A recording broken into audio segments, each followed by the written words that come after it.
أشهد أن لا إله إلا الله وحده لا شريك له وأشهد أن محمدا عبده ورسوله أما بعد فأعوذ بالله من الشيطان الرجيم بسم الله الرحمن الرحيم الحمد لله رب العالمين الرحمن الرحيم مالك يوم الدين إياك نعبد وإياك نستعين اهدنا الصراط المستقيم صراط الذين أنعمت عليهم غير المغضوب عليهم ولا الضالين হামরাউল আসাদ যুদ্ধের কারণ এবং এর পটভূমি গত খুতবায় বর্ণনা করা হয়েছিল।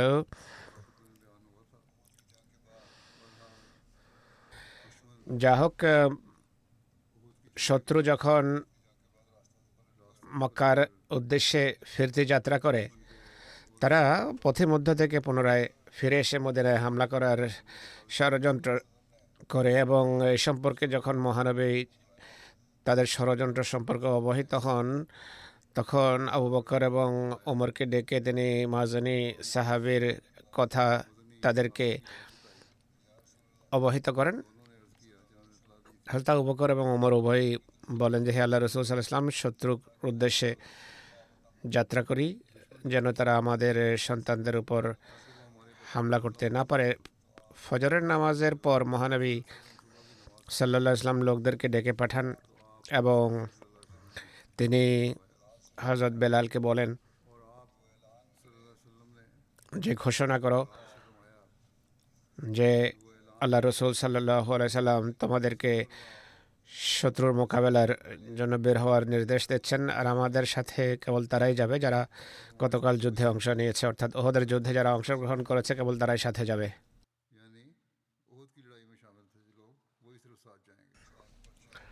ইসলামী পতাকা এবং মদিনায় কাকে রাসূল করিম সাল্লাল্লাহু আলাইহি ওয়াসাল্লাম তার স্থলাভিষিক্ত নিযুক্ত করেছেন সে সম্পর্কে লেখা আছে যে মহানবী তার পতাকা আনিয়ে নিয়েছেন, যা গতকাল থেকে বাঁধা ছিল। পতাকা তখনও খোলা হয়নি।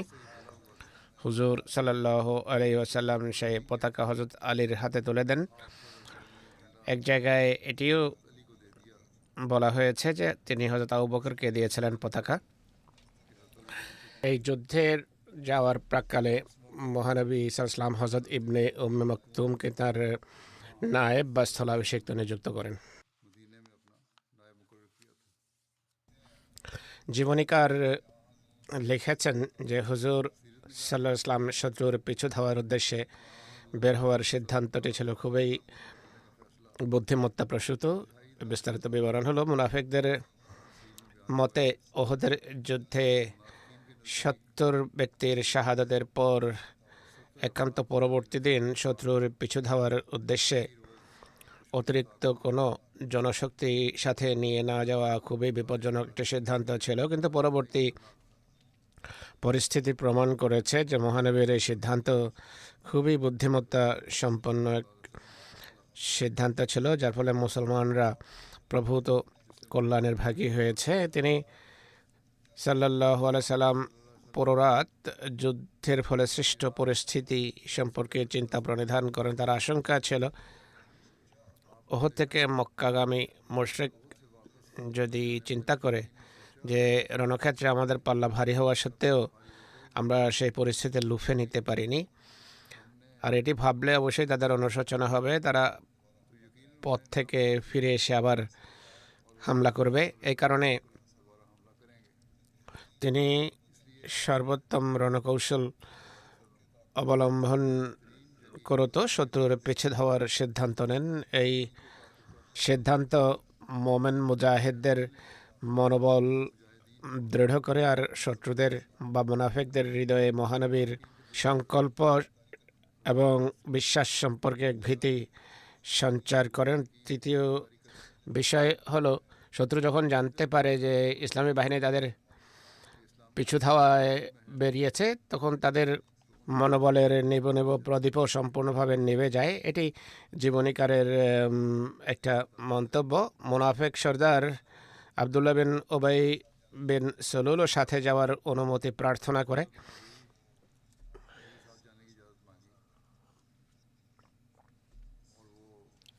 মহানবীর কাছে এসে সে এই যুদ্ধে অংশগ্রহণের অনুমতি প্রার্থনা করে, অথচ ওহুদের যুদ্ধে সে কেবল নিজেই ফিরে যায়নি, বরং তার সাথে 300 সাথীকেও ফিরে নিয়ে গেছে। এমন অপকর্মে সে লজ্জিত হবে। সেই অনুশোচনার নিরসন বা অপকর্মের কলঙ্ক ধৌত করার জন্য বা অন্য কোনো ষড়যন্ত্রের অধীনে এমনটি করে থাকবে, কেননা মুনাফিকের ষড়যন্ত্রের বিষয়ে পুরোপুরি জানা সম্ভব নয়। যাই হোক, সে মহানবীর কাছে আসে এবং যুদ্ধে তার সাথে যাওয়ার অনুমতি প্রার্থনা করে। মহানবী তাকে সাথে যেতে বারণ করেন, বলেন যে না।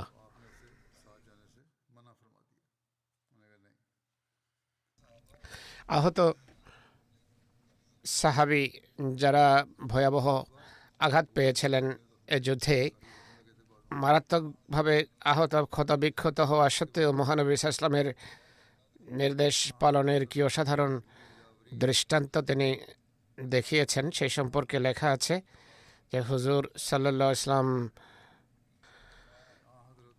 সাল্লামের এই ঘোষণা আসতেই মহানবী ইসলামের এই নিবেদিত প্রাণ বিশ্বস্ত সাহাবীরা নিজেদের আঘাত এবং ক্ষত সামলিয়ে আরেকবার অস্ত্রশস্ত্র নিয়ে বেরিয়ে পড়েন। হুজুরের ঘোষণা শুনতেই তারা তাৎক্ষণিকভাবে বেরিয়ে পড়েন। হযরত ওসাইদ বিন হুযাইরের 9টি আঘাত এসেছিল। তিনি ওষুধ লাগানোর মাত্র পরিকল্পনা করছিলেন, তখনই তার কানে এই আওয়াজ পৌঁছে ক্ষতস্থানে ওষুধ দেওয়ার জন্য তিনি আর দেরি করেননি, যাত্রা করেন। বনু সালমার 40 ব্যক্তি বেরিয়েছিল রাসূলুল্লাহর ডাকে। মহানবী তাদেরকে এমন অবস্থায় নির্দেশ পালন করতে দেখে তাদের ক্ষমার জন্য, মাগফিরাতের জন্য দোয়া করেন এবং বলেন, আল্লাহুম্মা আরহাম বনি সালামা, হে আল্লাহ, বনি সালামার প্রতি তুমি কৃপা করো, দয়া প্রদর্শন করো। তুফাইল বিন নোমানের 13টি আঘাত এসেছিল। খারাস বিন সিম্মার 10টি, কাব বিন মালিকের 10-এর অধিক।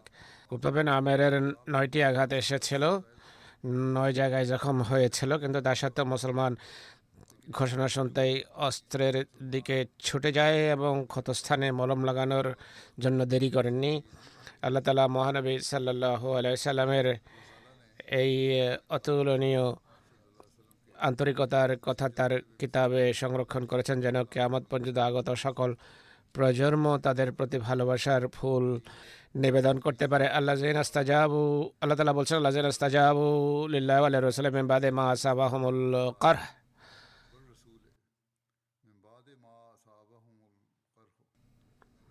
মিন বাদি মা আসাবাহুমুল কারহ লিল্লাযিনা আহসানু মিনহু ওয়াত্তাকাউ আজরুন আযীম। যারা আল্লাহ এবং তার রাসূলের ডাকে সাড়া দিয়েছে, আহত এবং ক্ষতবিক্ষত হওয়ার পরও তাদের মাঝে তাদের জন্য যারা ইহসান করেছে এবং তাকওয়া অবলম্বন করেছে, অনেক বড় প্রতিদান রয়েছে।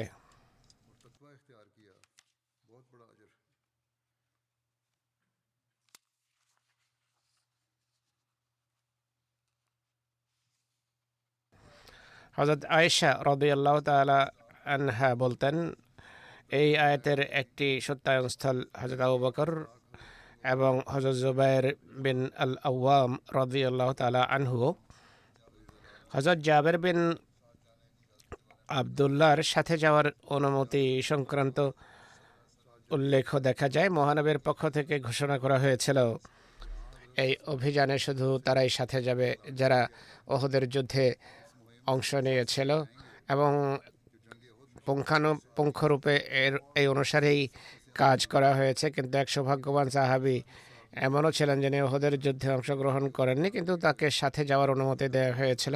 তিনি ছিলেন হযরত জাবের বিন আব্দুল্লাহ রাদিয়াল্লাহু তাআলা আনহু। ইবনে ইসহাক এবং ইবনে উমর বর্ণনা করেছেন, জাবের বিন আব্দুল্লাহ হুজুর সাল্লাল্লাহু আলাইহি ওয়াসাল্লামের কাছে এসে বলেন, হে আল্লাহ রসুল সাল্লাল্লাহু আলাইহি সাল্লাম, আপনার ঘোষক এই ঘোষণা দিয়েছে যে আমাদের সাথে কেবল তারাই যাবে যারা গতকাল অর্থাৎ ওহদের যুদ্ধে ছিল। আমার যুদ্ধে অংশগ্রহণের একান্ত সদিচ্ছা ছিল, কিন্তু আমার পিতা আমাকে আমার 7 বোনের জন্য পেছনে রেখে যান। এক উক্তি অনুসারে তার বোনদের সংখ্যা ছিল 9।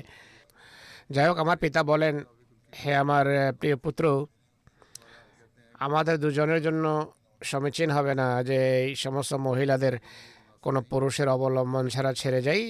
তাদের জন্য আমার আশঙ্কা হয় তারা দুর্বল, আর আমি তোমাকে মহানবীর সাথে জেহাদের ক্ষেত্রে প্রাধান্য দিতে পারি না, মহিলাদের একা ছেড়ে যেতে পারি না, আর তোমাকে জেহাদে আমার উপর প্রাধান্য দিতে পারি না, যেতে চাই। আমার বাসনা হলো আমি যাব, তুমি নও। তুমি বোনদের দেখাশোনার জন্য পেছনে অবস্থান করো, আমি মহানবীর সাথে জেহাদের জন্য যাব।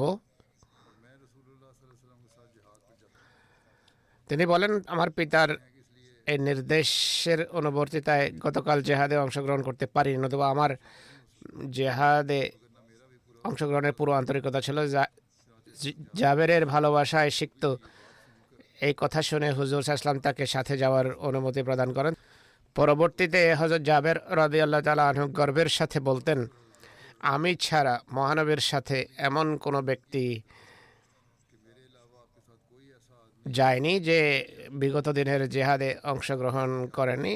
অনেকেই মহানবীর কাছে অংশগ্রহণের অনুমতি প্রার্থনা করেছে যারা বিগত দিন ওহদের দিন অংশগ্রহণ করেনি। মহানবী অস্বীকার, তাদের আবেদন প্রত্যাখ্যান করেন।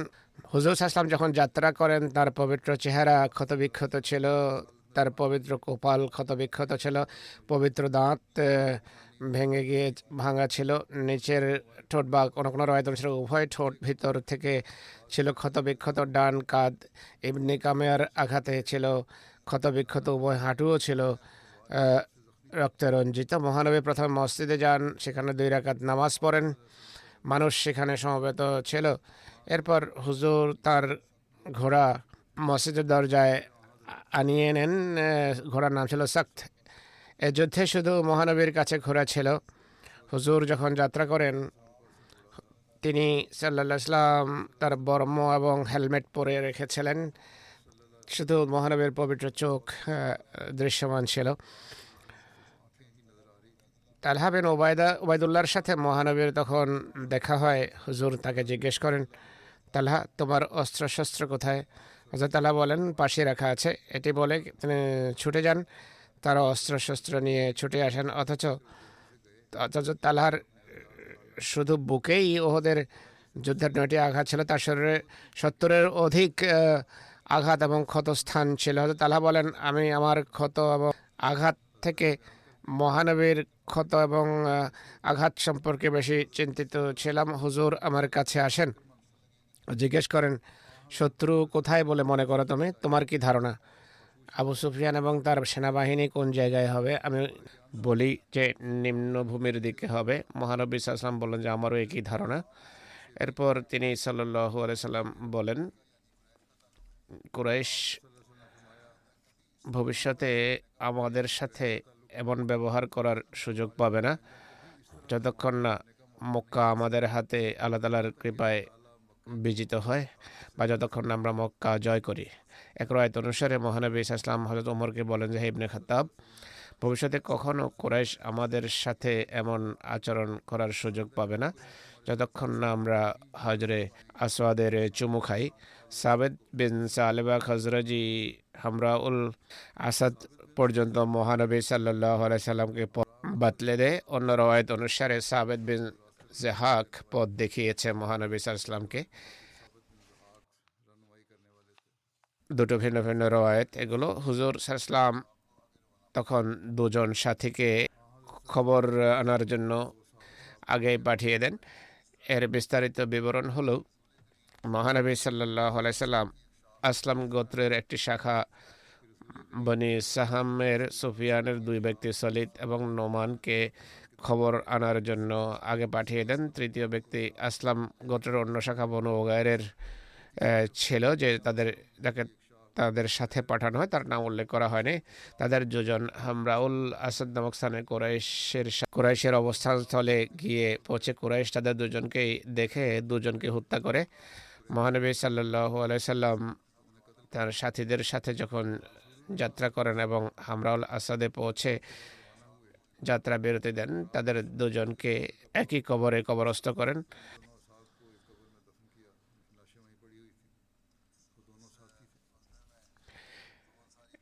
এই যুদ্ধে দুইজন আনসারি ভাইয়ের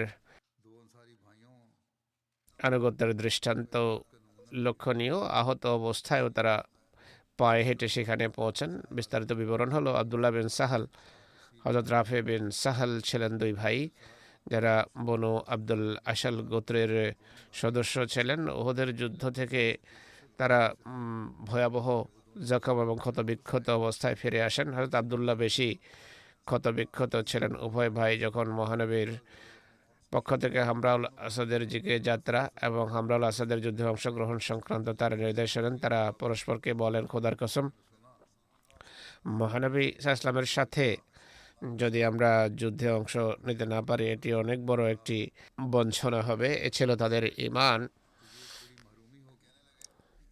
এরপর বলেন যে, খোদার কসম, আমাদের কাছে কোনো বাহন নেই যাতে আমরা সফর করতে পারি, আর জানি না আমরা এই কাজ কিভাবে করব। হযরত আবদুল্লাহ বলেন, আমার সাথে আসো, আমরা পায়ে হেঁটে যাত্রা করি। হযরত রাফে বলেন, খোদার কসম, আমার এত বেশি আঘাত এসেছে যে আমার হাঁটার শক্তি নেই।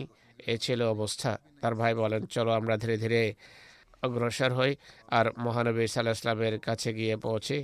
তারা কোনোভাবে ধীরে ধীরে হাঁটা আরম্ভ করেন। হযরত রাফে দুর্বলতা অনুভব করলে আবদুল্লাহ একবার তাকে নিজের কাঁধে তুলে নিতেন, আর একবার আবদুল্লাহ হাঁটতেন। উভয়ই আহত আর ক্ষতবিক্ষত ছিলেন। যিনি বেশি আহত ছিলেন তাকে দ্বিতীয়জন নিজের কাঁধে বহন করতেন, কিন্তু মহানবীর দিকে অগ্রসর হতে থাকেন। দুর্বলতার কারণে অনেক সময় অবস্থা এমন হতো যে তারা নড়তেও পারতেন না। এশার সময় তাদের উভয়ই মহানবীর সকাশে উপস্থিত হন। সাহাবীরা তখন অগ্নি প্রজ্বলিত করছিলেন, সেখানে তারা ঘাঁটি স্থাপন করেছিলেন। মহানবীর কাছে তাদের উভয়কে উপস্থাপন করা হয়। সে রাতে হুজুর সাল্লাল্লাহু আলাইহি ওয়াসাল্লামের পাহারায় ছিলেন হযরত আব্বাদ বিন বিশর। তারা যখন পৌঁছেন, হুজুর সাল্লাল্লাহু আলাইহি ওয়াসাল্লাম তাদের উভয়কে জিজ্ঞেস করেন যে, তোমাদের সময় মতো এখানে আসার পথে কোন জিনিস বাধ সেধেছে? তারা এর কারণ উল্লেখ করেন বিস্তারিত। মহানবী তাদের উভয়ের মঙ্গলের জন্য দোয়া করেন যে, যদি তোমরা উভয়ে দীর্ঘ জীবন লাভ করো, তখন তোমরা বাহন হিসেবে ঘোড়া, খচ্চর এবং উট লাভ করবে। এখন তো কোনোভাবে এখানে পৌঁছে জীবন যখন দীর্ঘ হবে, তখন এই সমস্ত বাহন তোমাদের হস্তগত হবে। কিন্তু একই সাথে এটি বলেন যে, তোমাদের উভয়ের এই সফর থেকে সেই সময়কার সফর ভালো উত্তম হবে না, যে সফর তোমরা অতি কষ্টের মাঝে করেছ। এই সফরের পুণ্য এত বেশি যে সেই যুগের সর্বোত্তম নেয়ামত থেকেও এটি উত্তম হবে।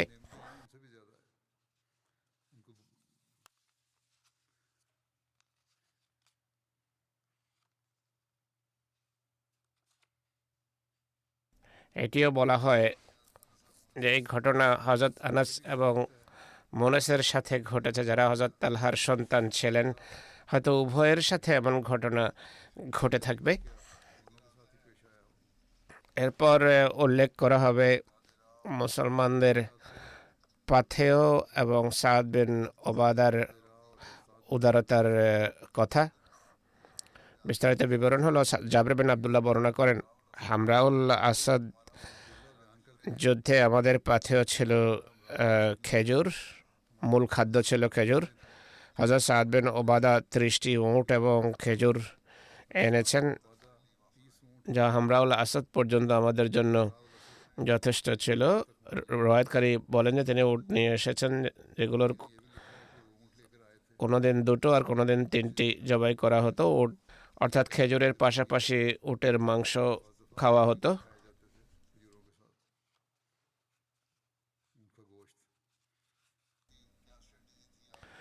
মহানবীর যুদ্ধের কৌশল বা স্ট্র্যাটেজি কী ছিল, কিভাবে শত্রুকে তিনি প্রতাপান্বিত করতে চাইতেন, এ সম্পর্কে লেখা আছে যে শত্রুর হৃদয়ে ত্রাস সঞ্চারের জন্য, শত্রুকে ভীতত্রস্ত করার একটি রীতি ছিল রাতের বেলা অনেক বেশি অগ্নি প্রজ্বলিত করা হতো, যেন বোঝা যায় যে অগণিত সৈন্য রয়েছে এবং শত্রু যেন ভীতত্রস্ত হয় তা দেখে।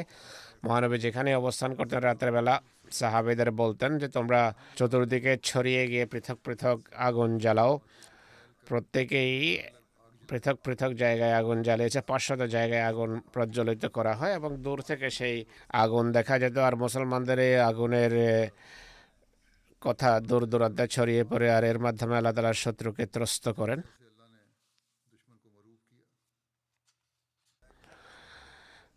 মাবাদ খাজাইর মহানবীর সাথে সাক্ষাৎ হয় সে সময়, আর সে আবু সুফিয়ানের কাছেও যায়, কুরাইশকে ইসলামী বাহিনী সম্পর্কে সে সাবধান করে। এর বিস্তারিত বিবরণ হলো মাবাদ আবু খোজাই রসুল্লাহর সাথে সাক্ষাৎ করে। তখনও সে মুশরিকই ছিল। কোনো কোনো জীবনীকার তখন তার ইসলাম গ্রহণের কথা উল্লেখ করেছেন, কিন্তু বেশিরভাগ জীবনীকারকের মতে তখনও সে ইসলাম গ্রহণ করেনি।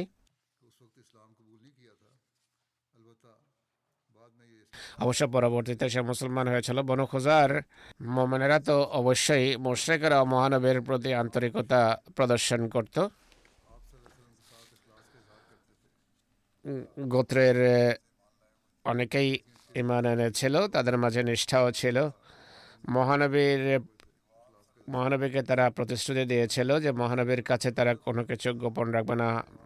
মহাবাদ বলে, হে মোহাম্মদ সাল্লাল্লাহু আলাইহি ওয়াসাল্লাম, আপনি এবং আপনার সাহাবীরা যেই কষ্টের ক্ষয়ক্ষতির সম্মুখীন হয়েছেন এটি আমাদের জন্য অসহনীয়। আমাদের এটি বাসনা যে খোদা আপনার পদমর্যাদা উন্নীত করুন, সকল কষ্ট থেকে আপনাকে রক্ষা করুন। এই সহানুভূতির প্রত্যুত্তরে মহানবী মহাবাদকে বলেন, আবু সুফিয়ানকে ভয় দেখাও, সফরে যাচ্ছ তার সাথে দেখা করো এবং তাকে ভয় দেখাও বা সতর্ক করো।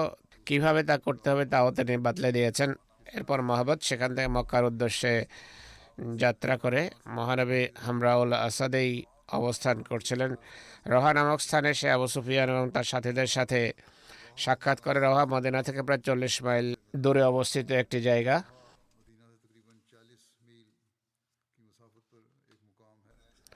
কুরাইশ বাহিনী তখন ফিরে এসে মহানবী এবং মুসলমানদের উপর হামলা করার বিষয়ে একমত ছিল। তারা বলে যে আমরা তাদের সর্বোত্তম লোকদের, সর্দারদের আর নেতাদেরকে হত্যা করেছি, অথচ এমন কিছুই হয়নি।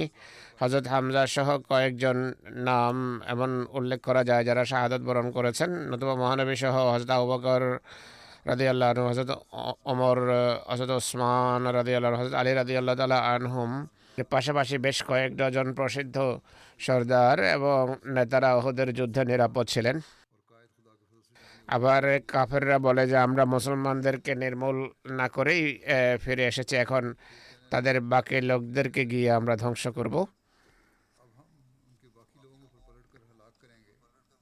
আর এভাবে সমস্যা থেকে আমরা চিরতরে নিষ্কৃতি পাব। আবু সুফিয়ান মাবাদকে দেখে বলে, মাবাদ আসছে, তার কাছে কোনো সংবাদ থাকবে।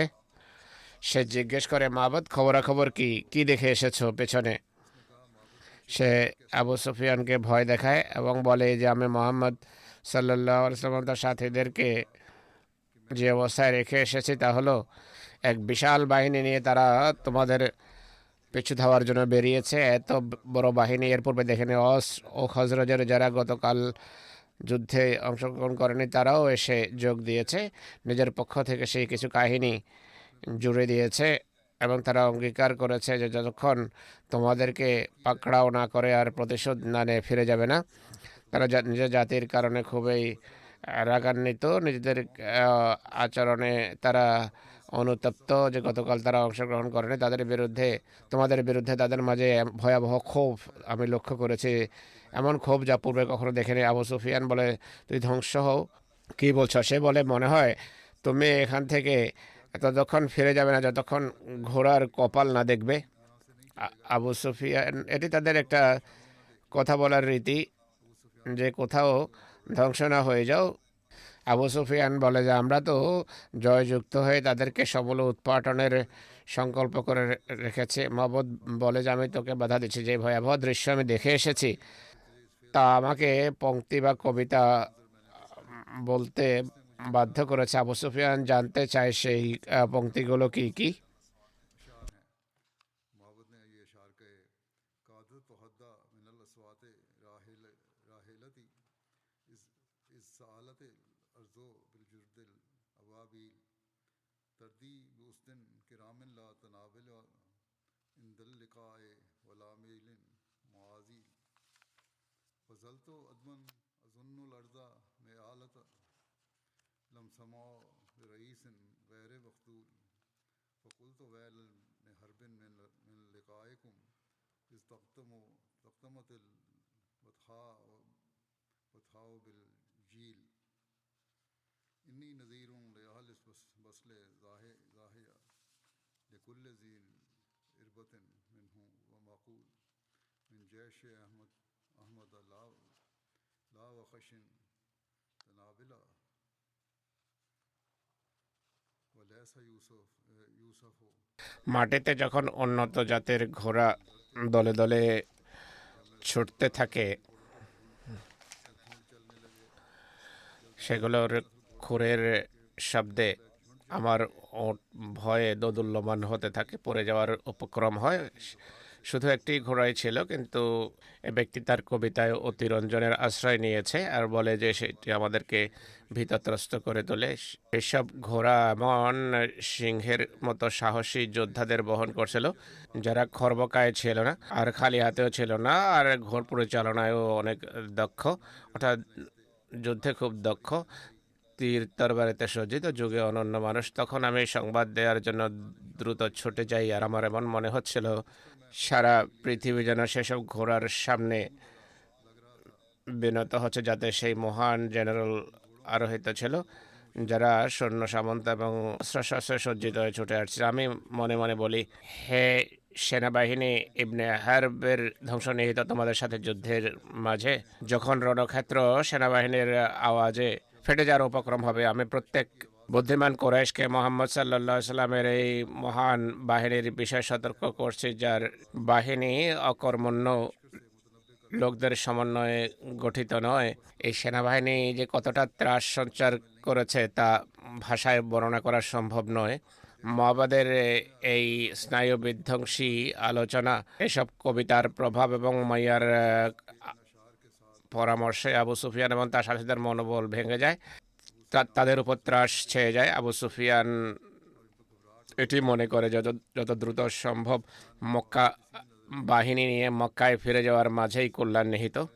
এ সম্পর্কে একটা নোট আছে রিসার্চ সেলের পক্ষ থেকে, যে আবু মহাবতকে মহানবীর বলা যে আবু সুফিয়ানকে ভয় দেখাও, মানে উৎসাহিত করো। এটি সিরতের কোনো কোনো গ্রন্থে বর্ণনা করা হয়েছে, কোনো কোনো গ্রন্থ সেটি উল্লেখ করেনি। হয়তো রণকৌশলের নিরিখে হুজুর মহাবতকে এমন কথা বলে থাকবেন, বা খুব সম্ভব মহানবী তাকে কিছুই বলেননি, কিন্তু যেহেতু মুসলমানদের প্রতি সহানুভূতি রাখত, তাই খোদা তার হৃদয়ে এমন ধারণা সঞ্চার করেছেন, সে স্বয়ং আবু সুফিয়ানের সাথে এই সব আলোচনা করে থাকবে। এটি তাদের নোট। মহাবত যাই বলেছে এটি তার নিজেরই ধারণা ছিল।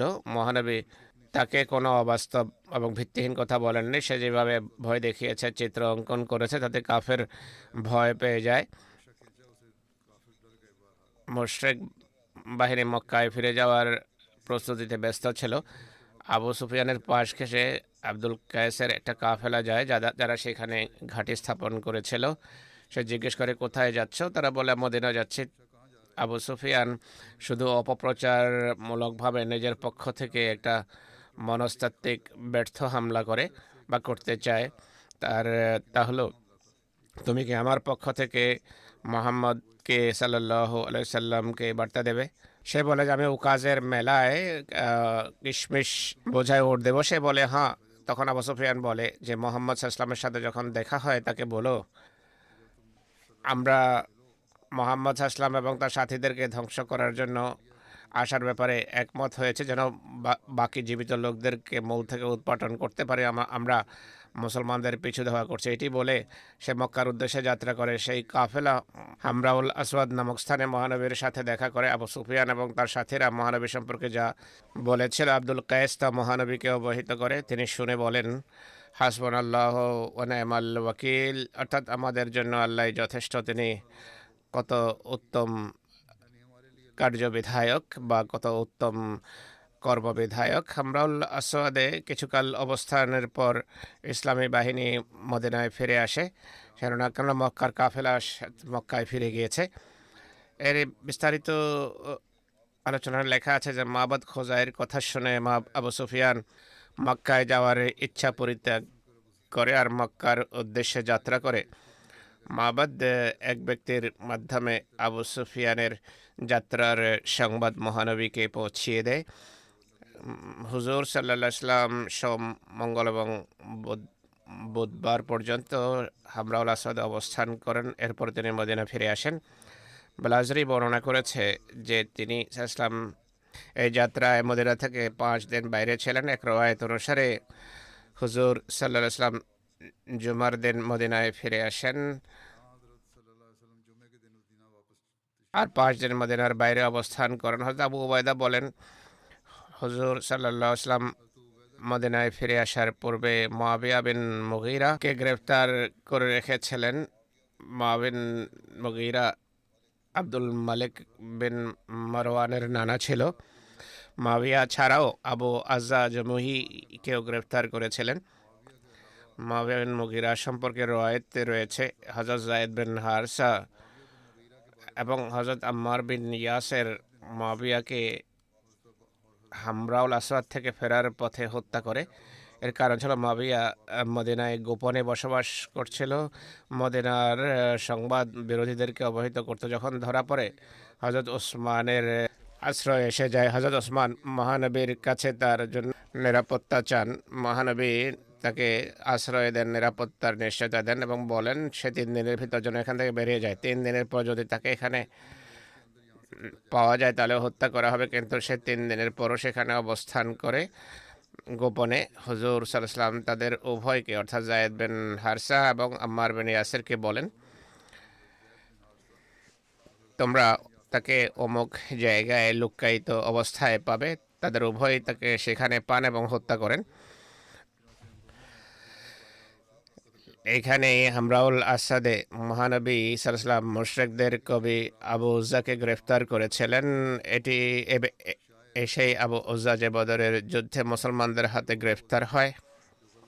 হুজুর সাল্লাল্লাহু আলাইহি ওয়াসাল্লামকে সে নিজের দারিদ্র্য এবং মেয়েদের দোহাই দেয় এবং বলে যে আমার অনেক সন্তান সন্ততি রয়েছে, তার দেখাশোনার কেউ নেই, আমার প্রতি কৃপা করুন। মহানবী তার কন্যাদের কারণে ফিদিয়া না নিয়েই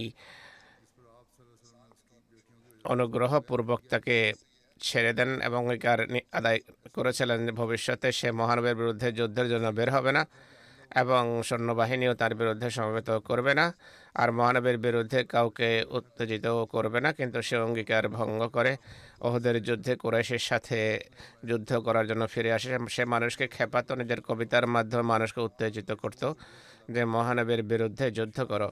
হুজুর সাল্লাল্লাহু আলাইহি সাল্লাম আল্লাহর কাছে দোয়া করেন যে এ ব্যক্তি যেন এবার ফিরে যেতে না পারে। সে গ্রেফতার হয়। এক উক্তি অনুসারে ওহুদের যুদ্ধের পর মুশরিকরা ফেরার পথে যখন হামরাউল আসাদ নামক স্থানে অবস্থান করে আবু উজ্জাকে তারা ঘুমন্ত অবস্থায় ছেড়ে চলে যায়। সে সূর্য উদিত হওয়ার পর অনেকক্ষণ শুয়ে থাকে।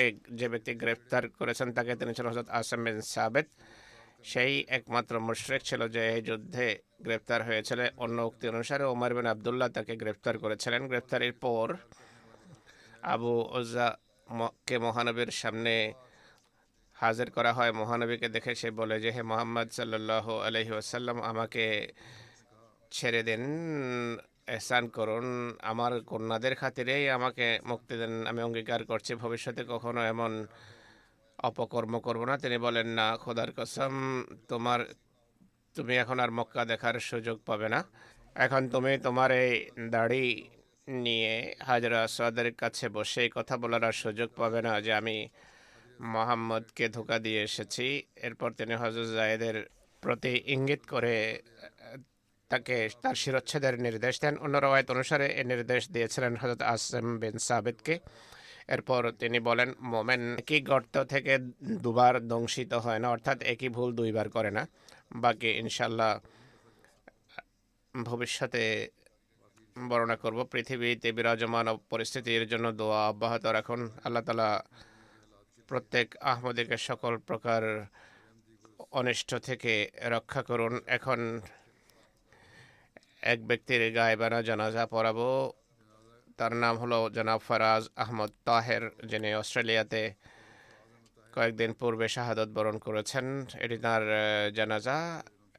এই সংক্রান্ত ঘটনা হলো, অস্ট্রেলিয়ার সিডনির এক প্রসিদ্ধ এলাকা মুন্ডাইয়ের এক শপিং সেন্টারে এক অস্ট্রেলিয়ান তাকে ছুরিকাঘাত করে শহীদ করে। ইন্না লিল্লাহি ওয়া ইন্না ইলাইহি রাজিউন। তিনি শপিং সেন্টারে নিরাপত্তা প্রহরী হিসাবে চাকরি করছিলেন। তার বয়স ছিল 30 বছর। তিনি অবিবাহিত। এই আক্রমণে 12 জন আহত হয় আর 6 জন মৃত্যুবরণ করে।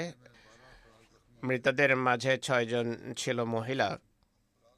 ফরাজ আহমদ তাহের মরহুমের সম্পর্ক ছিল রাবুয়ার সাথে, অর্থাৎ রাবুয়ার অধিবাসী। 218-তে পাকিস্তান থেকে শ্রীলঙ্কা চলে যান। 4 বছর সেখানে অতিবাহিত করেন। গত বছর UNHCR এর সহায়তায় অস্ট্রেলিয়া আসেন।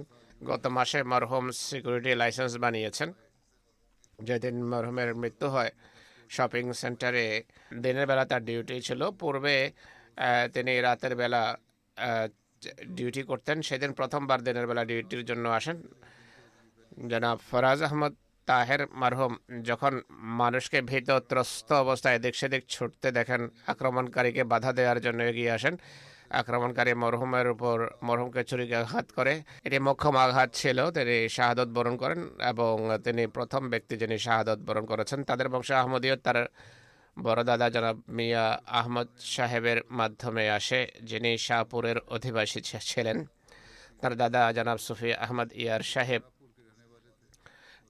দীর্ঘকাল থেকে জামায়াতের কাজ করছেন। তার পিতা বশির আহমদ সাহেব 2005 সনে আর মা রাজিয়া 2014 সনে ইন্তেকাল করেন। মরহুমের শোক সন্তপ্ত পরিবারে 3 ভাই 2 বোন এবং দাদা সুফি আহমদ ইয়ার সাহেব রয়ে গেছেন পেছনে। তার সম্পর্কে আরও লেখা হয়েছে যে অস্ট্রেলিয়ার প্রধানমন্ত্রী এবং নিউ সাউথ ওয়েলসের প্রিমিয়ার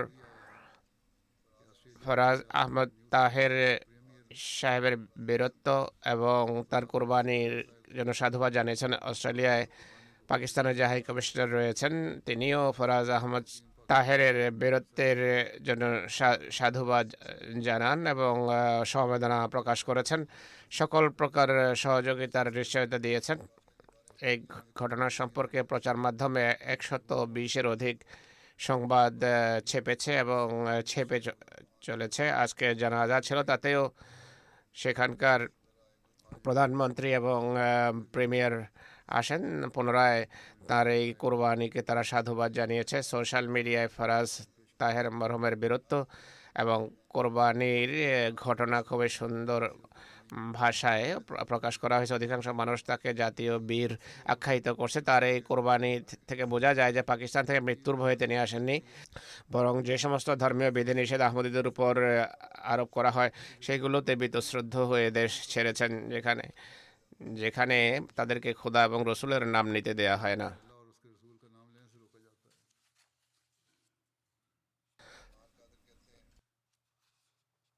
সদর খুদা মোলামদি আদনান কাদের সাহেব বলেন যে 21শে এপ্রিল অস্ট্রেলিয়ান সরকারের পক্ষ থেকে শপিং মলের কাছে এক প্রোগ্রামের ব্যবস্থা নেওয়া হয়। উদ্দেশ্য হলো সেই সব ব্যক্তিকে সাধুবাদ জানানো যারা এই ঘটনায় মৃত্যুবরণ করেছে। এই অনুষ্ঠানে অস্ট্রেলিয়ার প্রধানমন্ত্রী, নিউ সাউথ ওয়েলসের প্রিমিয়ার, বিরোধী দলীয় নেতা, সাংসদ, স্থানীয় এবং অন্যান্য মেয়র, পুলিশ, আর্মি এবং নৌবাহিনীর উচ্চপদস্থ কর্মকর্তারা, প্রচার মাধ্যম এবং জীবনের অন্য শাখার সাথে সম্পর্কিত লোকেরা বড় সংখ্যায় এতে অংশগ্রহণ করে, তখন জামাতের সদস্যদেরকেও এই অনুষ্ঠানে আমন্ত্রণ জানানো হয়। তার বড় ভাই মুদাসসির বশির সাহেব বলছেন, মরহুম শৈশব থেকে খুবই পরিশ্রমী ও সদা প্রফুল্ল এক তিফল ছিলেন। তার বয়স ছিল 11 বছর যখন আমাদের পিতা ইন্তেকাল করেন। তিনি বলছেন, আমাদের বড় ভাই মুজাফর আহমদ সাহেব আমাদেরকে পিতার মতো লালন পালন করেছেন। মরহুম তার পড়ালেখার পাশাপাশি ভাইয়ের ব্যবসায় সাহায্য করতেন। খুবই পরিশ্রমী, ভাই বোনদের প্রতি গভীর ভালোবাসা রাখতেন, নম্র প্রকৃতির মানুষ ছিলেন আর রসিকতায় অভ্যস্ত ছিলেন। ভাই বোনদের কোনো কথায় কখনো রাগ করেননি। মরহুম জামাতি কাজেও উৎসাহ উদ্দীপনার সাথে অংশ নিতেন যতদিন পাকিস্তানে ছিলেন। এরপর শ্রীলঙ্কায়, তারপর অস্ট্রেলিয়ার, যেখানে ছিলেন জামাতি কাজে বিভিন্ন ডিউটিতে সক্রিয়ভাবে অংশ নিতেন। খেলাফতের সাথে প্রেম ভালোবাসার সম্পর্ক ছিল। ইচ্ছা এটি ছিল যে ন্যাশনালিটি পাওয়ার পর প্রথম গিয়ে খলিফায়ে ওয়াক্তের সাথে দেখা করব, এটি ছিল তার বাসনা। তার ছোট ভাই সিরাজ আহমদ বলছেন, খুবই সুললিত কণ্ঠে কোরআন তেলাওয়াত করতেন, নিয়মিত নামাজ আদায় করতেন। কামরান মুবাশশির সাহেব মুরব্বী সিলসিলা বলছেন, আমি মরহুমের একটি বৈশিষ্ট্য দেখেছি, জামাতের বুজুর্গ এবং মুরব্বীদের প্রতি খুবই শ্রদ্ধাশীল ছিলেন। তাদের পক্ষ থেকে যে কোনো নির্দেশনা মানতে অস্বীকার করতেন না। তার কোনো ভুলের দিকে মনোযোগ আকর্ষণ করা হলে কখনো তিনি অপছন্দ করতেন না, বরং বিনয়ের সাথে নীরবে নিজের ভ্রান্তি স্বীকার করতেন এবং নিজের সংশোধন করতেন। তার এক বন্ধু আহমদ ইব্রাহিম সাহেব বলছেন, মরহুম ধর্ম ও খেলাফতের প্রতি অনন্য ভালোবাসা রাখতেন, জামাতের ওহদাদারদের প্রতি শ্রদ্ধাশীল ছিলেন, নিয়মিত নামাজে অভ্যস্ত ছিলেন। আমার সাথে তার ভাই এবং বন্ধুর মতো সম্পর্ক ছিল। কোনো কারণে কোনো সময় কাঁদেলে বিনয়ের সাথে শুনতেন এবং বলতেন, ভবিষ্যতে অভিযোগের সুযোগ পাবেন না। খুবই হাসি খুশি থাকতেন এবং ভালোবাসা রাখতেন।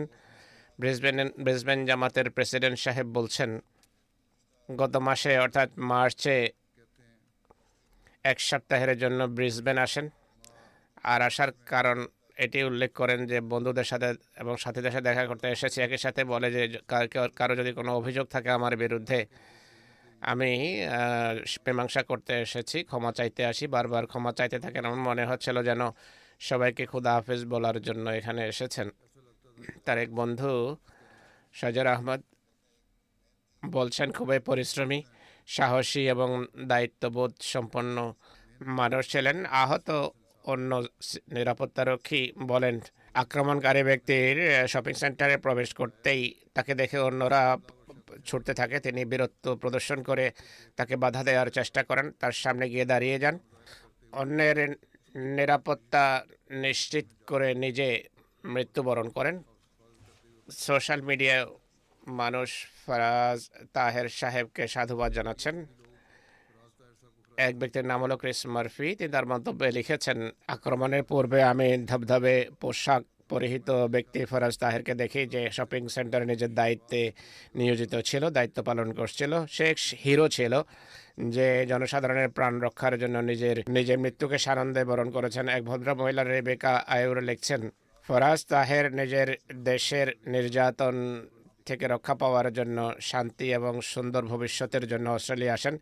তিনি তার কমিউনিটিতে খুবই জনপ্রিয় ছিলেন। জনসাধারণকে রক্ষা করতে গিয়ে তিনি মৃত্যুবরণ করেন। আমি তার পরিবার এবং তার জামাতের প্রতি সমবেদনা জানাচ্ছি। এটি অনেক কষ্টদায়ক অভিজ্ঞতা। এমন অনেক মন্তব্য অনেকেই করেছে তারা সেখানে শপিং মলে দেখেছে বা যারা সংবাদ পড়েছে, তারা পড়ার পর অনেক মন্তব্য করেছে। জামিয়া আহমদিয়ার আবহাওয়ার ছাত্র স্নেহের মনসুর আহমদ বলছেন, ফরাজ তাহের আমার জ্যাঠাতো ভাই ছিলেন, মহান ব্যক্তিত্বের অধিকারী ছিলেন। 5 বেলার নামাজ নিয়মিত পড়তেন, অন্যদেরকে নসিহত করতেন। যখনই সাক্ষাৎ হতো হাসি মুখে সাক্ষাৎ হতো, ছোট ভাই মনে করতো আমাকে।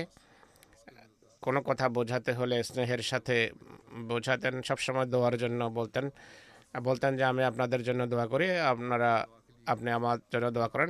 যেদিন শাহাদত বরণ করেন সেদিন ফোন আসে। অস্ট্রেলিয়ায় তখন সকাল 4টা ছিল। তার বড় ভাই তাকে বলেন, যে এটি এখন 4টা বাজে, সকালে কাজে যেতে হবে, ঘুমিয়ে যাও। সে বলে যে এখন তাহাজ্জুদ পড়েছি আর আপনাদের সবার জন্য দোয়া করেছি, ফজরের নামাজ পড়ে কাজের জন্য বেরিয়ে যাব, ঘুমানোর সময় নেই। দিনের বেলা এটি তার প্রথম ডিউটি ছিল, পূর্বে তিনি রাতে ডিউটি করতেন। উনি লিখছেন, আমাদের বংশের এটি তৃতীয় শাহাদাতের ঘটনা। প্রথমে আমার খালু মোহাম্মদ নওয়াজ সাহেব করাচির ঔরঙ্গি টাউনে 11ই সেপ্টেম্বর 2012-তে শাহাদত বরণ করেন। তার মামু এজাজ আহমদ সাহেব করাচির ঔরঙ্গি টাউনে 2013 সনের 4 সেপ্টেম্বর শাহাদত বরণ করেন। এখন ফরাজ সাহেবের শাহাদতের ঘটনা ঘটে। তো আমি পূর্বেই বলেছি যে তিনি এটি স্পষ্টভাবে জানিয়ে দিয়েছেন যে আমি মৃত্যুর ভয়ে এখানে আসিনি, মৃত্যুর ভয়ে দেশ থেকে বের হইনি, বরং ধর্মীয় স্বাধীনতার জন্য এখানে এসেছে। আল্লাহ তাআলা মরহুমের পদমর্যাদা উন্নীত করুন, তার আত্মীয় স্বজনকে আল্লাহ তাআলা ধৈর্য এবং মনোবল দান করুন।